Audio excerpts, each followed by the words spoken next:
En esta parte de la teórica vamos a adentrarnos a lo que es la respiración celular.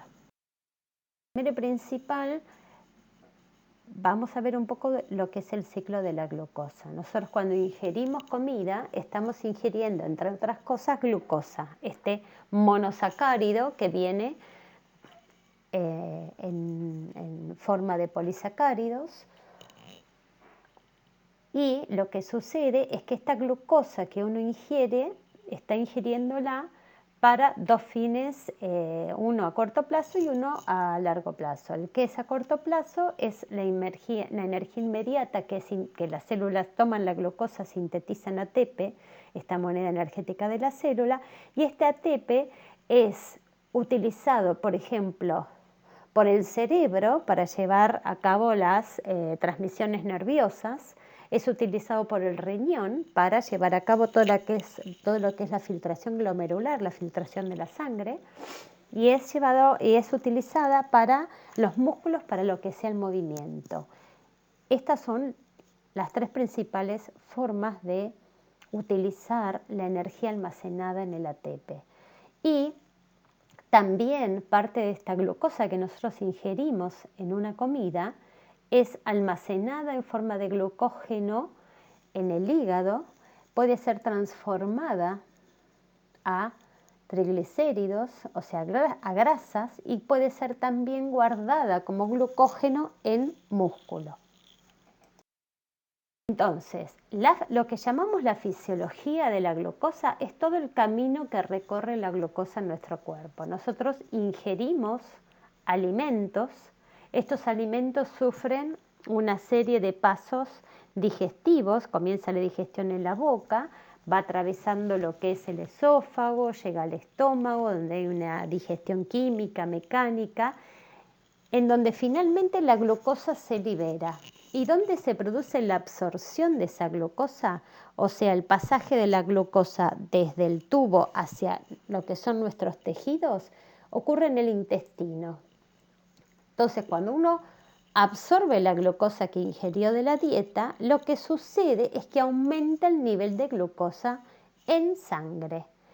Una manera de que esta glucosa que esté en la sangre pase a los tejidos es que se libera el páncreas, que es un órgano nuestro, sintetiza lo que se llama esta hormona llamada insulina, que es una señal para que las células incorporen desde la sangre glucosa y la metan hacia adentro, ¿sí? Fíjense que esas moléculas de glucosa son esos hexágonos de color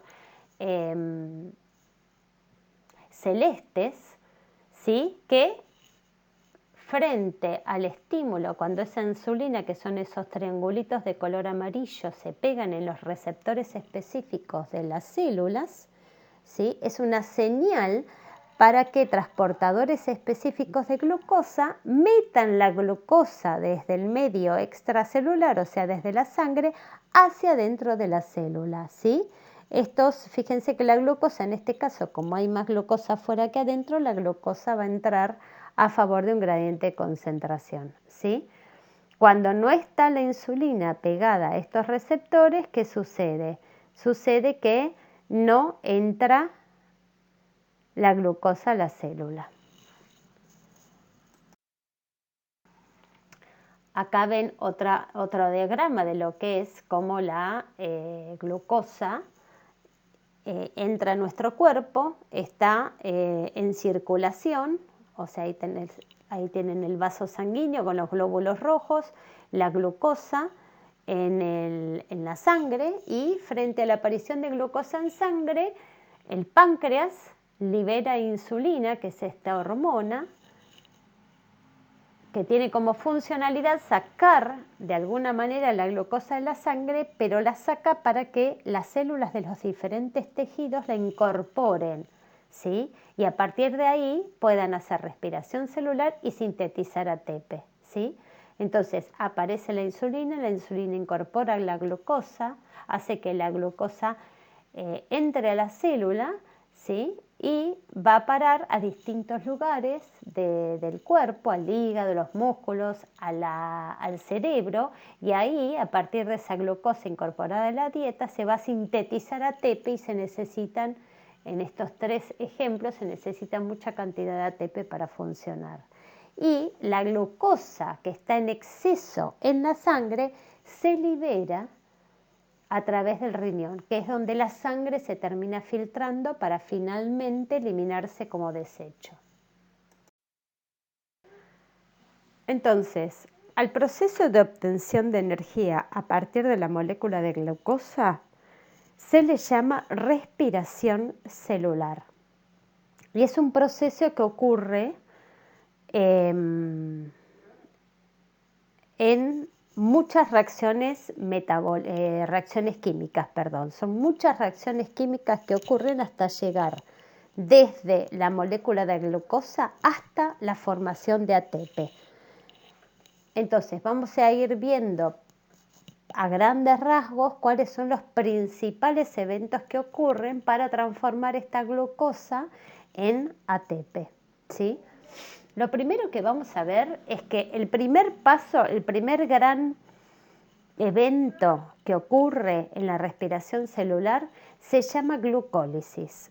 Esta glucólisis es un proceso que es la conversión de la glucosa, que es una molécula de 6 carbonos unidos entre sí estos 6 carbonos en este monosacárido, se forman 2 moléculas de piruvato. Cada molécula de piruvato tiene 3 carbonos. O sea, lo que sucedería es que es la conversión de una molécula de 6 carbonos en 2 moléculas de 3 carbonos. Este proceso llamado glucólisis, tienen que saber 2 cosas principales. Primero, que ocurre en el citoplasma, y segundo, que ocurre en presencia o en ausencia de oxígeno. O sea, no hace falta que haya oxígeno presente para que esto ocurra. Y ustedes lo ven como, en este caso, como una única reacción química, pero en realidad acá hay involucrada 9 reacciones químicas.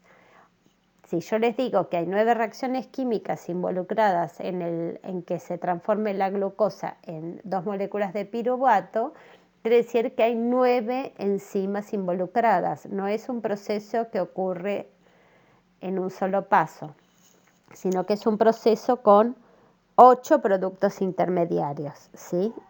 Entonces recuerden, ocurre en el citoplasma y puede ocurrir en ausencia o en presencia de oxígeno. Es independiente este proceso de la presencia de oxígeno. A partir de este momento, ¿sí?, lo que ocurre después va a depender si la célula puede vivir en presencia de oxígeno o no, ¿sí? En el caso de tratarse de células aerobias, o sea que viven en presencia de oxígeno, estos 2 piruvatos se van a transformar en 2-acetil-CoA, ¿sí? En el ínterin se va a perder 2 moléculas de dióxido de carbono. Estos 2-acetil-CoA van a entrar en el ciclo del ácido cítrico o el ciclo de Krebs, y luego de eso va a ocurrir lo que se llama la cadena de transporte de electrones y la fosforilación oxidativa, y recién ahí se van a formar las moléculas de ATP, ¿sí? Y fíjense, algo llamativo que es importante para que resalte en esta diapositiva, es que a partir de una molécula de glucosa se terminan formando de 36 a 38 moléculas de ATP, o sea, el rendimiento energético es altísimo. Se forman de 36 a 38 moléculas de ATP por cada molécula de glucosa, que tiene 6 carbonos. Todos estos procesos, la transformación de glucosa en piruvato, piruvato en acetil-CoA y el acetil-CoA que entra a la mitocondria y se termina transformando en ATP. A todo esto se le llama respiración celular.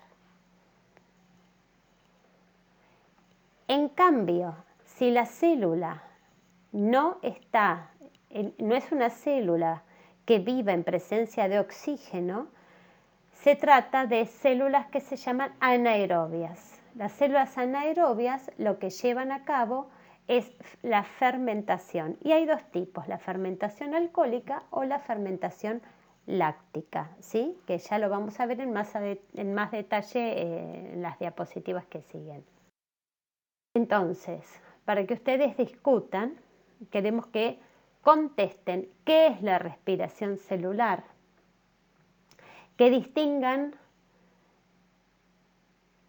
entre el proceso de respiración celular, ahora que ya les conté de qué se trata, y el proceso de ventilación, en cuanto a qué procesos ocurren y las funciones involucradas, ¿sí? Esto lo deberían investigar, igual ya se los estuve adelantando yo. Y otra cosa que sería interesante que discutan es qué similitudes y qué diferencias existen entre lo que es la combustión de un pedazo de madera y la respiración celular.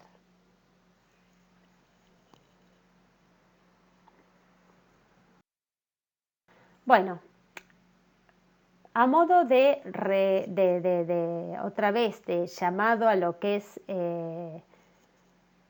el punto de partida de lo que es la respiración celular, vamos a mostrarle otra vez lo que es la molécula de glucosa. Fíjense que la glucosa es un monosacárido formado por 6 carbonos unidos entre sí y cada carbono está unido a un hidrógeno y a un grupo oxidrilo, ¿sí? La glucosa existe en su forma lineal y también en su forma de anillo, ¿sí? Tiene dos conformaciones la glucosa. Y acá les presento un grupo fosfato. Esto se los estoy mostrando porque el primer paso que ocurre en el proceso de glucólisis es que para que la glucosa comience el proceso de glucólisis, lo que sucede es que se forma un producto intermedio, que es la glucosa 6-fosfato, que lo que hace es como desestabilizar de alguna manera la glucosa y favorecer que entre a todo ese proceso de reacciones para terminar transformándose en 2 moléculas de piruvato. Entonces, para que esta molécula de glucosa comience y entre en glucólisis, lo primero que ocurre es la unión de esta glucosa a un grupo fosfato para formar lo que es la glucosa 6-fosfato. Fíjense que acá está cómo se muestra lo que es la glucosa 6. Entonces, en el primer proceso llamado glucólisis, que recuerden, este proceso ocurre en citoplasma. Si ocurre en citoplasma, este proceso ocurre tanto en células procariotas como en células eucariotas, ¿sí? Porque solo se necesita el citoplasma para que se lleve adelante. Lo que ocurre en este proceso de glucólisis, que es la formación o la transformación de una molécula de glucosa de 6 carbonos en 2 moléculas de piruvato, que son compuestos formados por 3 carbonos, es que es un proceso de oxidación parcial de la glucosa. ¿Qué quiere decir? Cuando llamamos oxidación parcial es porque hubo rotura de enlaces, pero no se rompieron todos los enlaces presentes en la glucosa entre los 6 carbonos, sino que es como que la molécula se cortó al medio, quedando 3 carbonos unidos de un lado y 3 carbonos unidos del otro. Entonces, como si se hubiera cortado un solo enlace, ¿sí? Esta rotura de enlaces involucra la oxidación de la glucosa. Entonces, la glucosa se oxida a 2 moléculas de piruvato. Como les estuve hablando en forma introductoria antes, en todas las reacciones de oxidorreducción siempre hay, cuando ocurre una reacción de oxidación, siempre hay otra reacción de reducción ocurriendo en forma simultánea. ¿Qué quiere decir? Que cuando se lleva a cabo una reacción de oxidación en la cual un compuesto al oxidarse libera protones y libera electrones, hay otro compuesto que se reduce, que está tomando los protones y los electrones, y esto se llama aquel compuesto que toma los electrones y los electrones se está reduciendo. Si ustedes ven acá el pasaje de glucosa-piruvato, que involucra la rotura de un enlace, esta rotura de enlace libera electrones y libera protones. ¿Quién toma estos electrones y estos protones? El NAD. Hay 2 moléculas de NAD más que se reducen a NADH. ¿Sí? Entonces la glucosa se oxidó a piruvato, no se oxidó totalmente, sino que hubo una oxidación parcial y el NAD se redujo. Y ahí tenemos la reacción de oxidorreducción. Paralelamente, acá ocurrieron varias reacciones para llegar desde la glucosa a piruvato, y en el interín, en una de esas reacciones, se formó ATP a partir de ADP, ¿sí? Todo esto tiene que ver a que como se rompió un enlace, la rotura de enlaces no solo libera energía, sino que además libera protones y electrones. Los protones y los electrones son tomados por el NAD+ para reducirse a NADH. Y la energía que se liberó de la rotura de ese enlace es tomada por el adenosín difosfato para formar ATP, adenosín trifosfato, ¿sí? Entonces, ¿qué pasa ahora? ¿Qué pasa ahora con el piruvato? Recuerden que todo esto ocurrió en el citoplasma de la célula. Entonces, hasta acá, ustedes ya pueden discutir y contestar las preguntas del cuestionario, que es, ¿qué es la glucólisis? ¿En qué consiste el proceso de glucólisis? ¿Y cuál sería la función de la glucólisis? Bueno, yo les dije que a partir de la glucólisis, que es un proceso que ocurre independientemente de la presencia o no de oxígeno, si hay oxígeno va a ocurrir un proceso y en ausencia de oxígeno va a ocurrir otro proceso.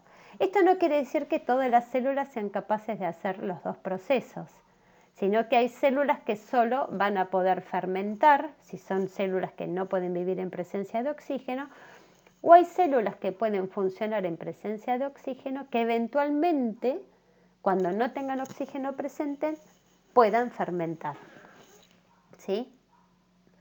Entonces, en principio, vamos a ver la parte más fácil, que es la fermentación, que sería la conversión de dos moléculas de estas 2 moléculas de piruvato que vienen de la glucólisis en 2 moléculas de lactato, si la fermentación es láctica, o 2 moléculas de etanol, si la fermentación es alcohólica. Entonces, vamos a ver qué sucede cuando no hay oxígeno disponible. Primero quiero aclararles que en nuestro caso, todas nuestras células, nosotros somos organismos aerobios, con lo cual todas nuestras células hacen respiración celular porque de alguna manera fabrican ATP en presencia de oxígeno. Hay un tipo de células que son las células musculares que además de la respiración celular para producir ATP, pueden hacer fermentación láctica, ¿sí? Este proceso se da, por ejemplo, durante un ejercicio intenso en lo cual no llega la cantidad de oxígeno necesaria para formar ATP en presencia de oxígeno. La célula lo que puede hacer es formar ATP en ausencia de oxígeno y para esto tiene la opción de fermentar. Hay otros tipos de células que también puede fermentar, pero bueno, yo les voy a dar el ejemplo de lo que ocurre en las células musculares. Lo que hace el músculo frente a mucha demanda de oxígeno y poca disponibilidad es continuar luego de la glucólisis con el proceso de fermentación láctica. Entonces, en el citoplasma de las células, lo primero que ocurre es la glucólisis, que vendría a ser la oxidación parcial de la glucosa para formar ácido pirúvico, que es este compuesto de 3 carbonos. Acuérdense que en el proceso de transformación de esta molécula de 6 carbonos en 2 moléculas de 3 carbonos, se forman 2 moléculas de ATP a partir de ADP más fósforo inorgánico y se reducen 2 moléculas de NAD a NADH2.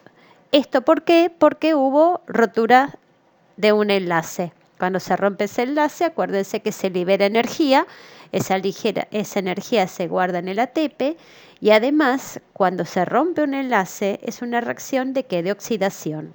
Entonces, como se oxida una molécula, tiene que haber alguien que se reduzca, que acepte los electrones y los protones. Y en este caso es el NAD. ¿Qué sucede?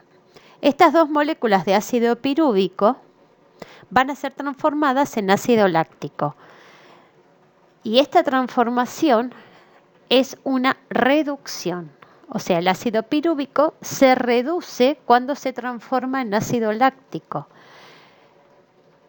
Esta reducción tiene que tener asociada una reacción de oxidación, ¿sí? Entonces, el ácido pirúvico o el piruvato se reduce para formar ácido láctico y el que se va a oxidar es el NADH2 a NAD+. El NADH2 entrega los protones y los electrones para formar NAD+. Entonces, el que se va a oxidar es el NAD+, ¿sí? Fíjense. Como ven en este proceso del pasaje de reducción de ácido pirúvico a ácido láctico, no hubo nueva formación de ATP. Entonces, ¿para qué está ocurriendo esta segunda parte? Esta parte de la fermentación láctica, si no se está generando nuevo ATP para que las células puedan seguir funcionando. El objetivo de esta fermentación láctica es la reoxidación del NADH2 a NAD+. ¿Por qué? Porque si ven todo este proceso que les estoy mostrando acá, que ocurre todo en el citoplasma, lo que están viendo que en el único momento en donde se está formando ATP es durante la glucólisis. Entonces, estas células, para poder seguir sintetizando ATP, para poder seguir funcionando, tienen que permitir que la glucólisis no se frene, ¿sí? Para que la glucólisis no se frene, tiene que haber siempre reactivos disponibles para que esto pueda seguir funcionando. Y uno de los reactivos que tienen que estar disponibles es que el NAD tiene que estar oxidado para recibir protones y electrones, ¿sí? Entonces, el NAD tiene que estar oxidado para aceptar protones y electrones que se van a liberar durante la glucólisis. El principal objetivo de la fermentación láctica entonces es la oxidación del NADH a NAD+ para que la glucólisis no se frene y se siga generando ATP. Suceder con la fermentación alcohólica. Esta fermentación alcohólica va a ocurrir en algunas bacterias que son capaces de levaduras que son capaces de vivir en un ambiente anaerobio y producir ATP en ausencia de oxígeno. ¿Y cómo lo hacen? En el citoplasma llevan adelante lo que es la glucólisis, la formación de ácido pirúvico o piruvato a partir de glucosa, con la formación de 2 moléculas de ATP y la reducción del NAD+ a 2 moléculas de NADH. Y el ácido pirúvico o el piruvato se va a transformar en lo que se llama acetaldehído, y este acetaldehído se va a reducir para formar etanol como producto final, ¿sí? Como el pasaje en la transformación de acetaldehído a etanol es una reducción, lo que sucede es que el NAD le tuvo que haber entregado protones y electrones para reducirlo. Entonces el NADH2 se va a oxidar, se va a formar NAD+,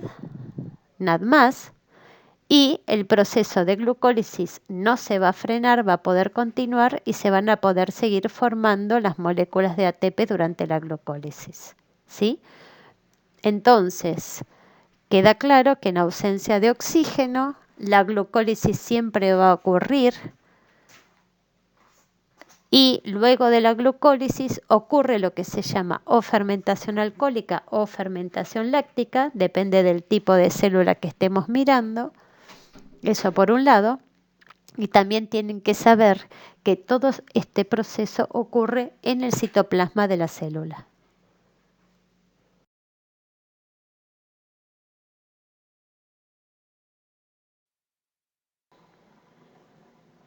Bueno, ¿qué sucede entonces en el otro camino, que es en presencia de oxígeno? Ustedes vieron que hasta ahora vimos que la glucólisis ocurre independientemente de la presencia de oxígeno, o sea que llevan adelante la glucólisis las células aerobias y las células anaerobias también, y que en ausencia de oxígeno las células hacen fermentación.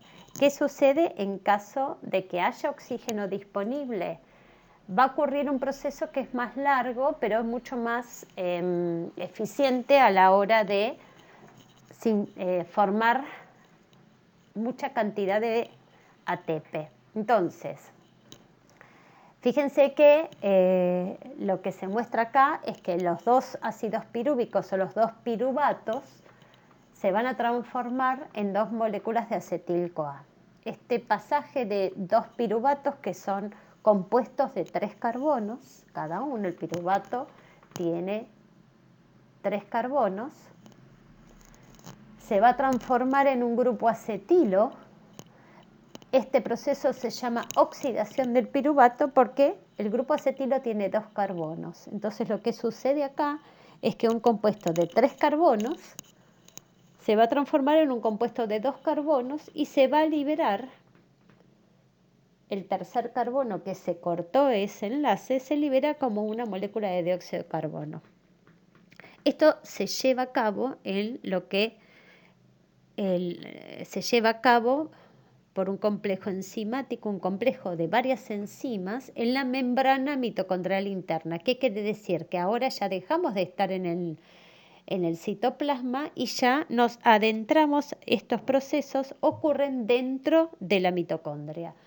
Entonces, para transformar el piruvato, moléculas de 3 carbonos en moléculas de 2 carbonos, que es el grupo acetilo, ¿sí? Esto ya ocurre dentro de la mitocondria y lo que ocurre es que se libera, como se corta un carbono, cada carbono que se libera como dióxido de carbono, y este dióxido de carbono es el que la célula libera y es el que nosotros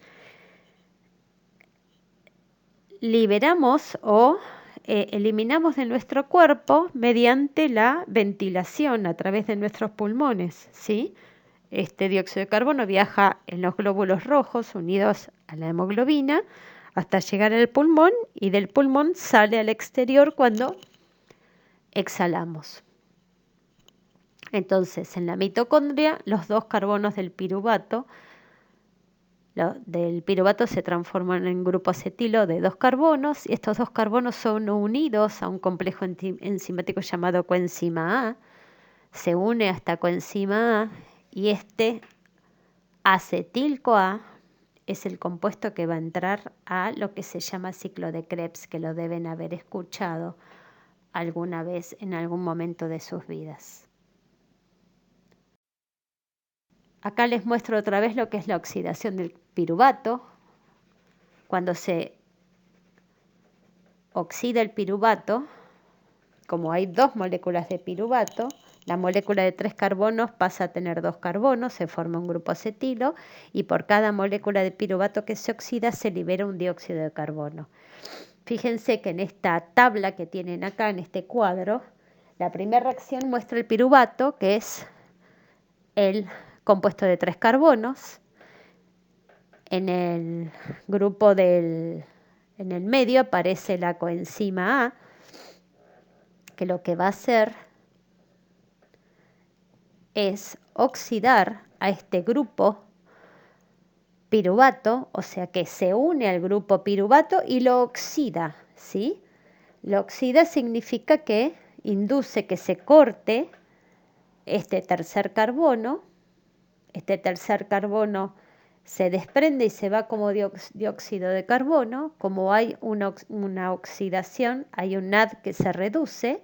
Y este grupo acetilo, que es este grupo que figura en este cuadro con un cuadrado verde en el tercer casillero, queda unido a lo que se llama la coenzima A. Y esta coenzima A no es ni más ni menos que un transportador de grupos acetilos. Así como vimos que el NAD y el FAD son transportadores de protones y electrones, la coenzima A es un transportador de grupos acetilos. Acá ven un ejemplo. Otra forma de mostrar cómo es esta reacción de oxidación del piruvato. Tenemos el piruvato con los 3 carbonos. El primer carbono es el que se corta y se libera. Queda el grupo acetato que al unirse la coenzima A forma lo que se llama el complejo acetil-CoA. Y este acetil-CoA es lo que sigue adelante en el proceso de respiración celular. Recuerden que este dióxido de carbono, que es el carbono que se cortó, es el que va a se elimina de nuestro organismo porque va a ir a parar a los pulmones y nosotros lo vamos a exhalar.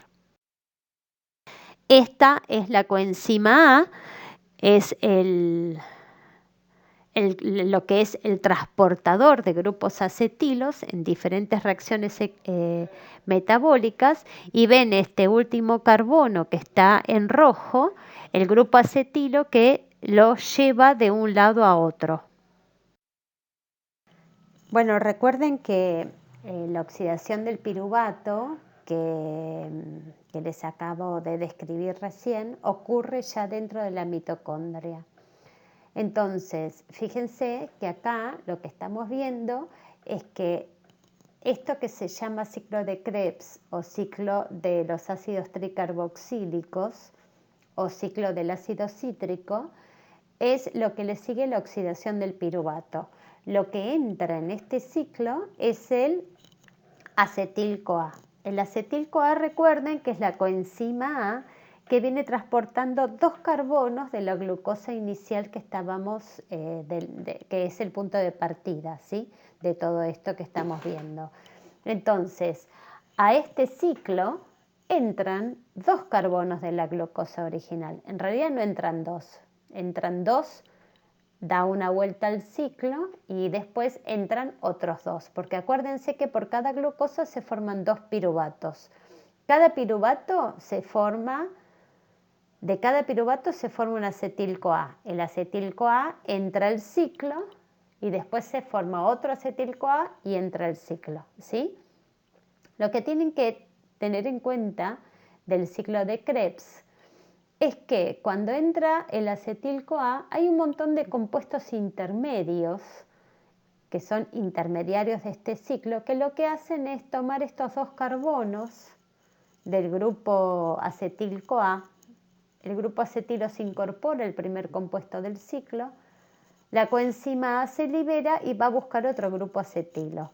Entonces, al ciclo lo único que entran son estos 2 carbonos del grupo acetilo. Fíjense que si ustedes van mirando la conversión de un compuesto en otro, que no me interesa que ustedes sepan qué compuesto se transforma en qué. Lo único que a mí me interesa que ustedes reconozcan es que durante este ciclo se forman, primero, estos dos carbonos que quedaban de la molécula original de glucosa, se van a cortar la unión covalente entre ellos y entonces se van a liberar y descartar en forma de dióxido de carbono. Este dióxido de carbono va a viajar hasta los pulmones y los vamos a exhalar. Es como uno de los productos finales de este proceso. Entonces los carbonos se liberan como dióxido de carbono. ¿Qué pasa además durante este ciclo? Fíjense, como es un proceso en el cual se cortaron enlaces, ¿qué quiere decir? Que ocurrió una oxidación, y como ocurrieron oxidaciones, tiene que haber algo que se reduzca. ¿Qué se va a reducir? Los NAD, que se reducen a NADH, y además se va a reducir, acá aparece por primera vez el FAD, que de FAD va a pasar a FADH2, ¿sí? Entonces, además de la liberación de dióxido de carbono, se van a reducir FAD y NAD, ¿sí? Entonces, fíjense lo que hay, resumen que hay del lado izquierdo, que dice qué es lo que sucede o qué pasa con la energía liberada durante esta rotura de este enlace covalente, que es el último enlace que quedó entre los últimos dos carbonos que quedaron unidos. Por cada vuelta de ciclo, un acetil-CoA va a liberar 2 dióxidos de carbono, se van a reducir 3 NAD a NADH, se va a reducir 2 FADH2 y además se va a formar una molécula de ATP. ¿Por qué? Porque además de liberarse, además de haberse oxidado, los grupos acetilos, cuando ocurre una oxidación también hay rotura de enlace y liberación de energía, y esa energía que se liberó va a formar una molécula de ATP, ¿sí? Acuérdense que en este momento es donde se terminaron de cortar todos los enlaces que hay entre los carbonos de la glucosa original. ¿Qué quiere decir? Que durante este ciclo es donde se termina de oxidar completamente la glucosa, ¿sí? Ahí tenemos cómo se formó la molécula de ATP. Entonces, si pensamos que a cada ciclo entra un acetil-CoA, ¿cuántas vueltas de ciclo se necesitan para degradar completamente una molécula de glucosa? Piénsenlo, analicen bien este ciclo, qué es lo que sucede, y contesten esta pregunta ustedes solos. Bueno, lo que sucede a continuación, acuérdense que nosotros ya de la molécula de glucosa original ya no nos quedó nada de los carbonos, ¿sí? Los carbonos, acuérdense que veníamos de una molécula que tenía 6 carbonos unidos entre sí, se fueron cortando las uniones covalentes entre los carbonos, y cuando terminamos las vueltas del ciclo de Krebs o del ciclo de los ácidos tricarboxílicos, ya no quedó ningún carbono de la glucosa original. Entonces, ¿qué sucede ahora? ¿Qué es lo que nos quedó de la glucosa original? Si nos ponemos a pensar, nos quedó alguna que otra molécula de ATP que se formó durante la glucólisis y que se formó ahora en el ciclo de Krebs, ¿sí? Pero ¿qué nos quedó? Si se ponen a pensar, las moléculas de dióxido de carbono, que son los carbonos unidos, que son los carbonos de la molécula original de la glucosa, fueron exhalados en los pulmones, y si ustedes miran bien con detenimiento esta diapositiva, lo que van a ver que los que nos quedó son las moléculas de NAD y FAD reducidas, ¿sí? Si ustedes siguen el caminito de lo que ocurre luego de la glucólisis. Fíjense que está la glucosa, que en citoplasma ocurre la glucólisis, que se forma el piruvato. Hacia la izquierda este piruvato se dirige a la mitocondria. El piruvato dentro de la mitocondria se transforma en acetil-CoA. Este acetil-CoA entra al ciclo TCA, que de los ácidos tricarboxílicos, en donde se forma NADH y FADH2, ¿sí? Entonces lo que tenemos es mucho NADH y FADH2, que es lo que nos queda de la glucosa original. Bueno, lo que va a suceder ahora es que este NADH y FADH2 van a entrar en un proceso que se llama cadena transportadora de electrones.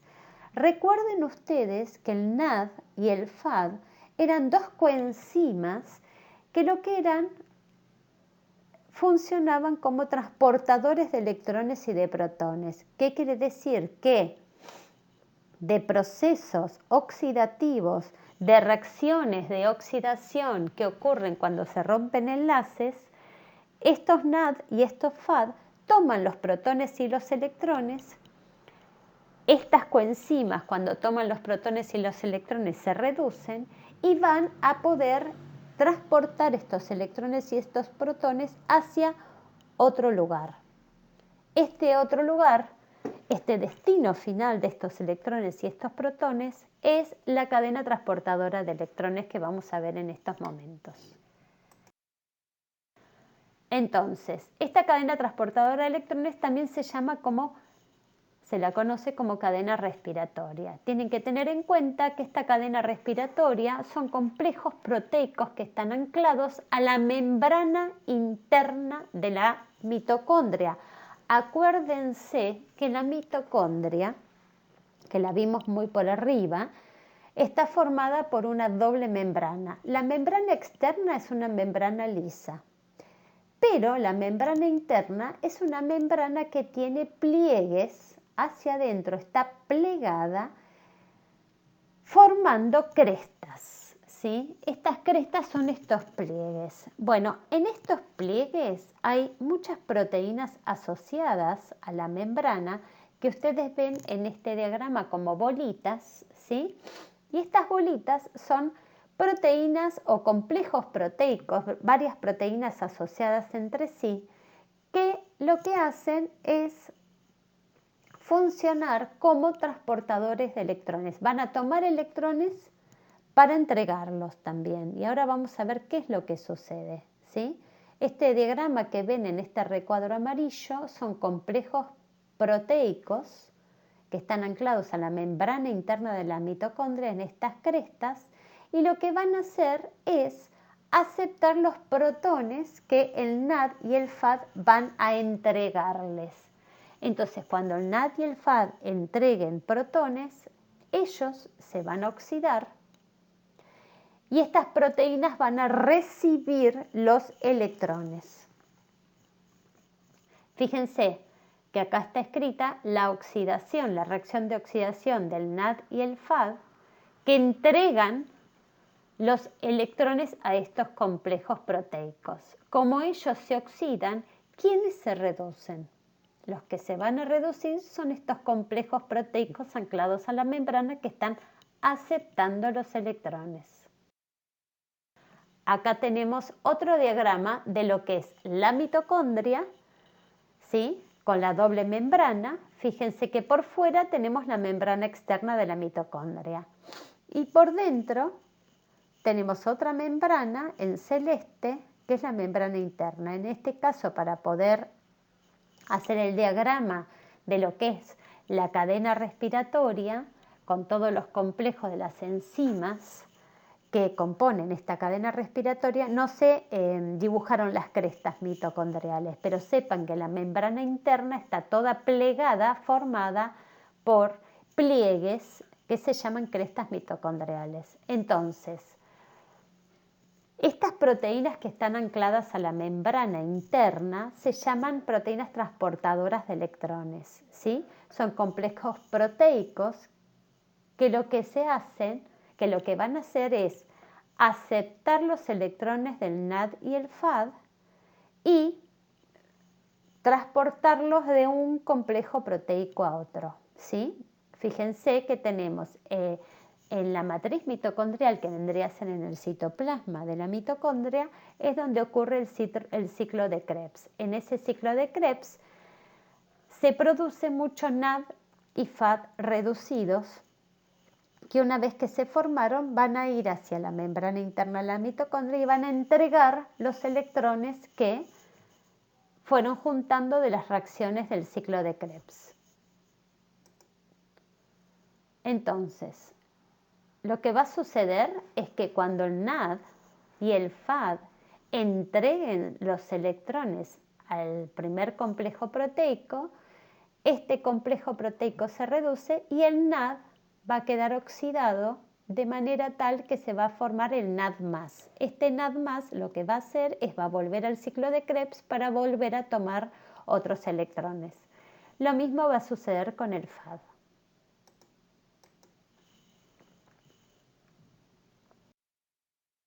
Acá tenemos en otra diapositiva lo que sucede con los electrones en forma más esquemática. Fíjense, ustedes tienen en la parte de lo que es la matriz mitocondrial, que es la parte amarilla, ustedes tienen el NAD H que entrega los electrones al primer complejo proteico. El complejo proteico es el que está dibujado en violeta, ¿sí?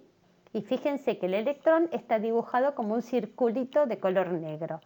El NAD entrega el electrón al primer complejo proteico y el NAD queda como NAD+. Ese NAD+ va a ir otra vez al ciclo de Krebs para volver a tomar electrones. Cuando este electrón entra a este primer complejo proteico, entra con un nivel energético determinado. Y este electrón va a ir saltando de un complejo proteico a otro. Pasa de este primer complejo proteico violeta, pasa al segundo complejo proteico que está dibujado en turquesa, del segundo pasa al tercero, que es otro, está dibujado en violeta, del tercero pasa al cuarto, que está dibujado otra vez en turquesa y otra vez a otro violeta, ¿sí? Hasta que llega al último complejo proteico violeta, que es el último de esta cadena transportadora de electrones o cadena, sí, cadena respiratoria, y este electrón tiene que ir a parar a algún lugar, no puede quedar volando en el éter, ¿sí? Este es el último complejo proteico que lo que va a hacer es cederle este electrón al oxígeno, ¿sí? Y este oxígeno, si la molécula de oxígeno recibe un electrón, quiere decir que este oxígeno se va a reducir. ¿Cómo se reduce el oxígeno? Acepta este electrón y forma agua, ¿sí? Acepta el electrón, se une a protones del medio y forma agua, ¿sí? Se dice entonces que el oxígeno en esta cadena respiratoria es el último aceptor de electrones y cuando acepta el electrón se reduce y forma agua. De todos los procesos que venimos viendo, esta es la primera vez que ustedes ven que el oxígeno está involucrado, ¿sí? Por eso es que todos los eventos a partir de la formación del piruvato van a ocurrir siempre y cuando este oxígeno esté presente, ¿sí? Porque el oxígeno es el último aceptor de electrones y forma agua, pero si este oxígeno no está presente, todos los eventos anteriores no van a ocurrir. Fíjense que ahí también tenemos en la parte amarilla, en la matriz mitocondrial, el FAD. El FAD también cede sus electrones a los complejos proteicos y cuando los cede, estos electrones que entrega el FAD también van a ir saltando de un complejo proteico a otro, hasta llegar al oxígeno y se va a formar agua, ¿sí? Esto por un lado. Pero yo les pregunto, más allá de haber formado agua, más allá de que se oxidó el NAD y el FAD para volver al ciclo de Krebs y poder volver a tomar más electrones y más protones, habrán notado que muchas moléculas de ATP hasta este momento no se han formado. Entonces, ¿qué es lo que pasa? Evidentemente está faltando algo que forme esa cantidad de moléculas de ATP, porque hasta este momento se han formado, al principio en la glucólisis se formaron 2 moléculas de ATP, después se formaron 2 más durante el ciclo de Krebs y una en la oxidación del piruvato. Hemos formado como mucho 5, pero yo les dije al principio de la clase que en presencia de oxígeno se llegaban a formar como de 36 a 38 moléculas y todavía no las vimos. Fíjense lo que sucede. A medida que el electrón va pasando de un complejo proteico a otro, lo que ustedes pueden ver son estas flechas amarillas que atraviesan los complejos proteicos que están anclados en la membrana interna de la mitocondria. ¿Qué significan estas flechas amarillas? Están habiendo un pasaje de protones desde la matriz mitocondrial hacia el espacio intermembrana. Y si ustedes cuentan las moléculas, la cantidad de átomos de protones que hay adentro de la matriz mitocondrial con respecto al espacio intermembrana, van a notar que en el espacio intermembrana hay más moléculas que adentro. ¿Qué quiere decir esto? Que estos complejos proteicos están funcionando como bombas de protones. Las bombas de protones lo que hacen es bombear protones en contra de un gradiente de concentración, desde donde hay menos hacia donde hay más. Estas bombas funcionaban con gasto de energía, ¿sí? ¿Cuál es la energía que están utilizando para bombear protones en contra de un gradiente? Es la energía que están liberando los electrones. Los electrones cuando pasan de un complejo proteico a otro, lo que hacen es disminuir su nivel energético y en esa disminución de su nivel energético están liberando energía. Esa energía es la que utilizan estas 3 bombas para bombear protones hacia el espacio intermembrana en contra de un gradiente de concentración. ¿Qué pasa? En este espacio intermembrana ven que hay muchos protones acumulados y estos protones no solo están generando cada vez un gradiente más grande con respecto a concentración, con respecto a cantidad de moléculas de protones, sino que además se llama un gradiente eléctrico. ¿Por qué? Porque estos protones son átomos que tienen carga, entonces no solo hay mayor cantidad de átomos en este espacio intermembrana, que está cada vez siendo mayor el gradiente de concentración, sino que además hay cada vez más cantidad de cargas positivas. Entonces hay un gradiente eléctrico también. Esto se llama un gradiente electroquímico, ¿sí? ¿Qué va a pasar? Los protones van a tender a entrar hacia la matriz mitocondrial porque quieren disipar este gradiente, quieren que este gradiente se hacer que las concentraciones entre el espacio intermembrana y la matriz mitocondrial se igualen las concentraciones adentro y afuera. Los protones van a tender a entrar. Este espacio intermembrana es el espacio que está entre la membrana externa y la membrana interna. Los protones no pueden salir, no pueden atravesar la membrana externa libremente, porque son átomos que tienen cargas, son iones, y tampoco pueden entrar libremente a la matriz mitocondrial. No pueden atravesar ninguna membrana en forma libre porque son átomos con carga, son iones. Solamente pueden pasar por ciertos lugares que tiene que haber una proteína para que los deje pasar.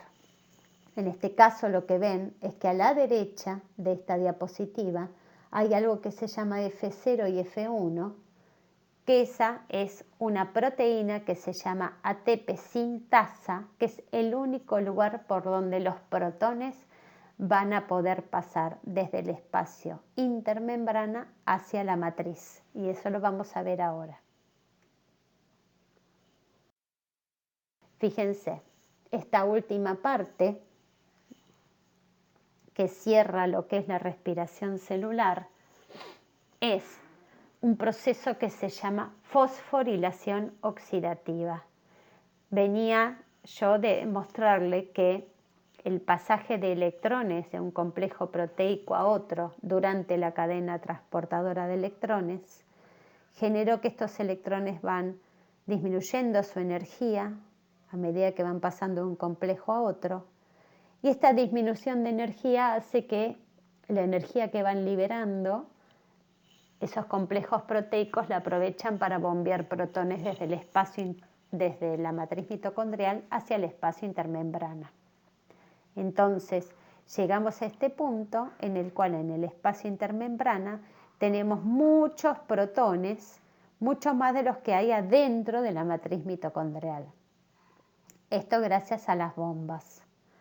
Ahora, estos protones que generaron un gradiente electroquímico muy fuerte, porque hay mucha concentración de protones en el espacio intermembrana y hay mucha carga positiva en el espacio intermembrana, van a tender a querer entrar, atravesar esta membrana y llegar a la matriz mitocondrial. Les dije que esta membrana interna es impermeable, los protones no pueden atravesar libremente la membrana. Ustedes sabrán que los protones son iones y no pueden atravesar la parte hidrofóbica de la membrana, solo van a poder atravesarla utilizando esta proteína gigante con forma de chupete, esta proteína verde que está anclada a esta membrana, y esta proteína se llama ATP sintasa. Es una enzima, con lo cual cataliza una reacción química, y la reacción química que cataliza es la formación de ATP. Entonces, a partir de adenosín difosfato y fósforo inorgánico, va a formar ATP. ¿Sí? ¿Cómo es que forma este ATP? Para que este fósforo, para que este tercer fosfato se una a una molécula que ya tiene dos fosfatos pegados, hay que entregar muchísima energía. ¿De dónde sale la energía que usa esta ATP sintasa para pegar este tercer fosfato al adenosín difosfato? De la disipación del gradiente de protones. ¿Sí? ¿Qué sucede?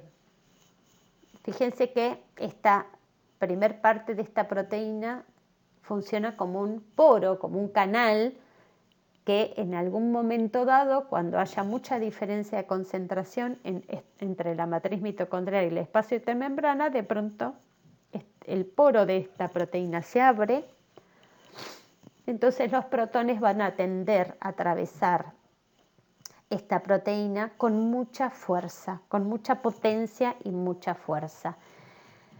La fuerza que va a impulsar a los protones a entrar hacia la matriz mitocondrial se dice que va a disipar el gradiente de concentración y el gradiente eléctrico.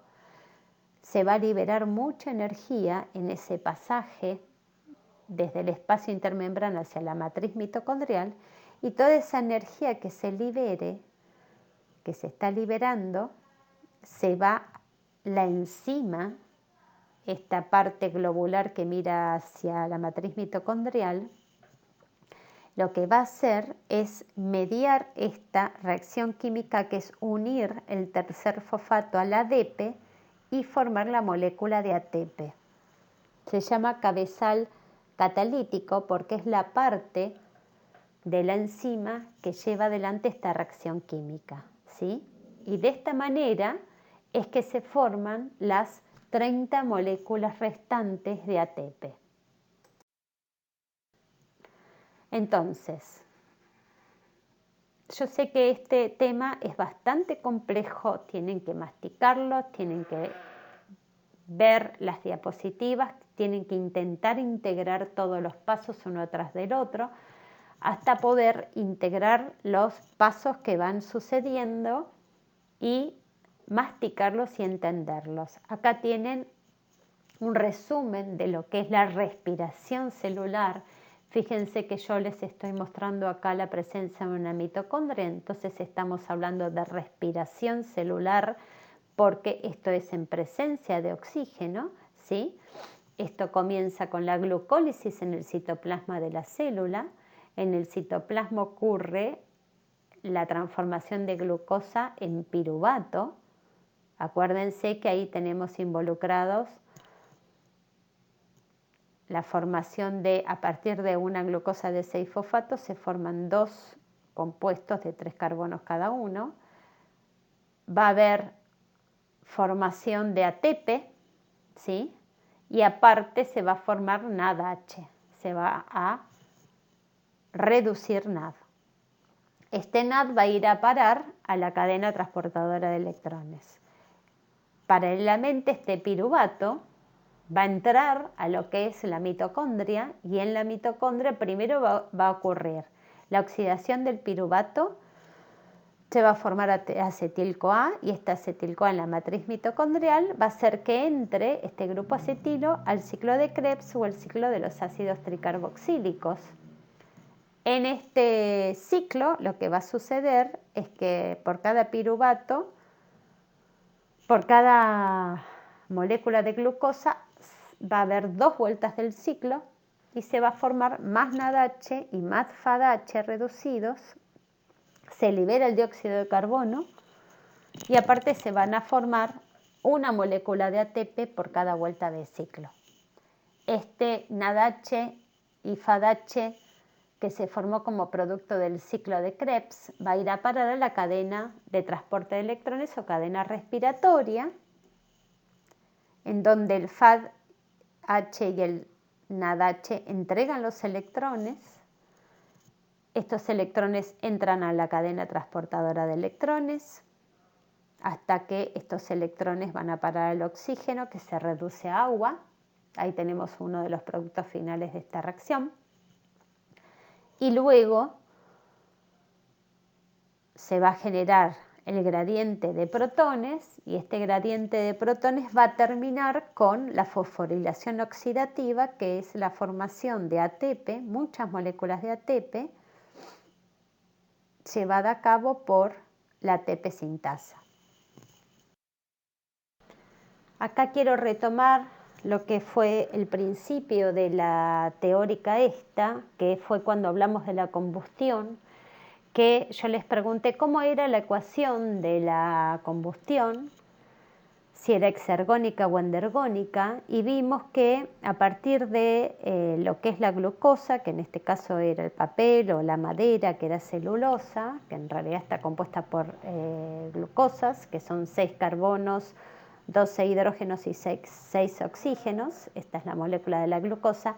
En presencia de oxígeno, como producto final, se forman 6 moléculas de dióxido de carbono, 6 moléculas de agua, y se libera energía en forma de calor, ¿sí?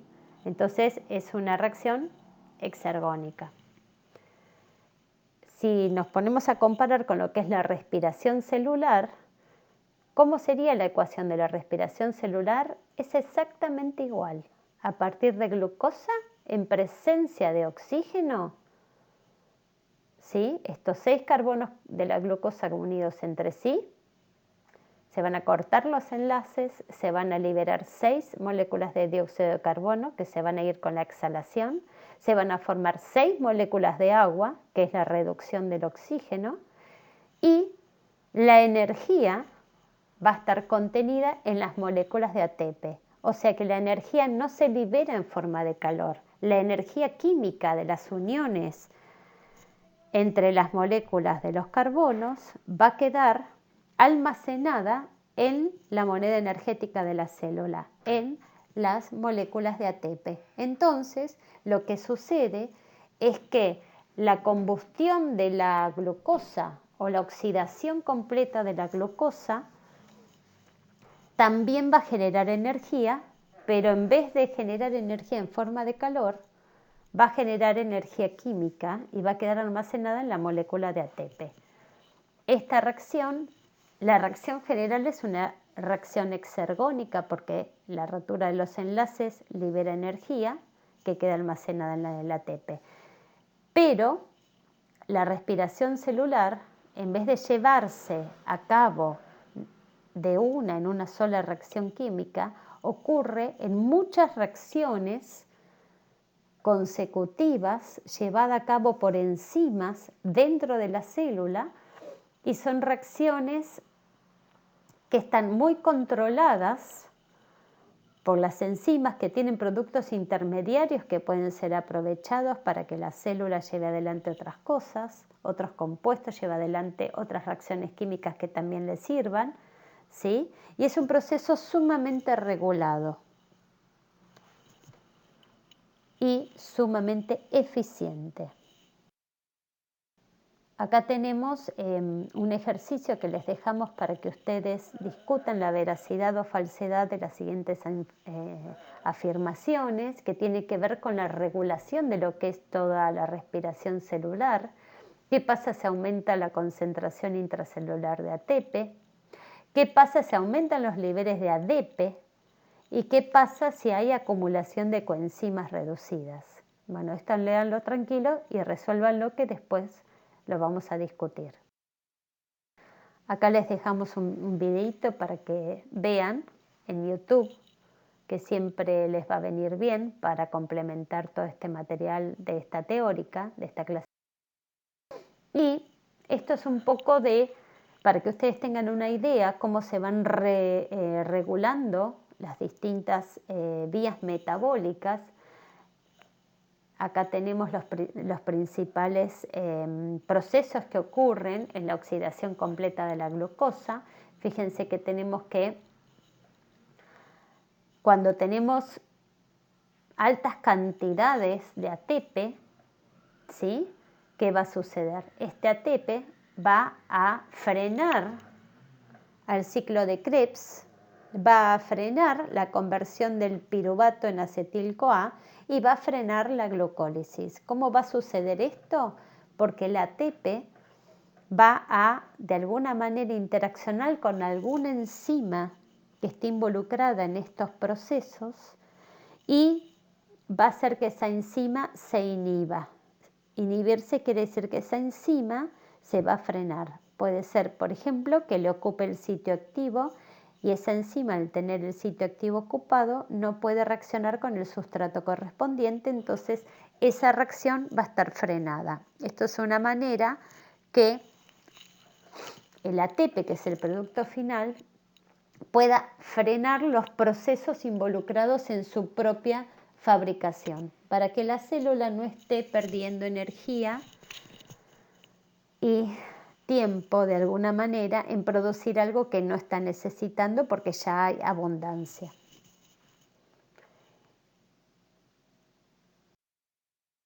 En esta última diapositiva lo que quiero mostrarles es que la respiración celular no está aislada de todo el resto del metabolismo. Fíjense que si nosotros vemos arriba a la izquierda, tenemos los lípidos.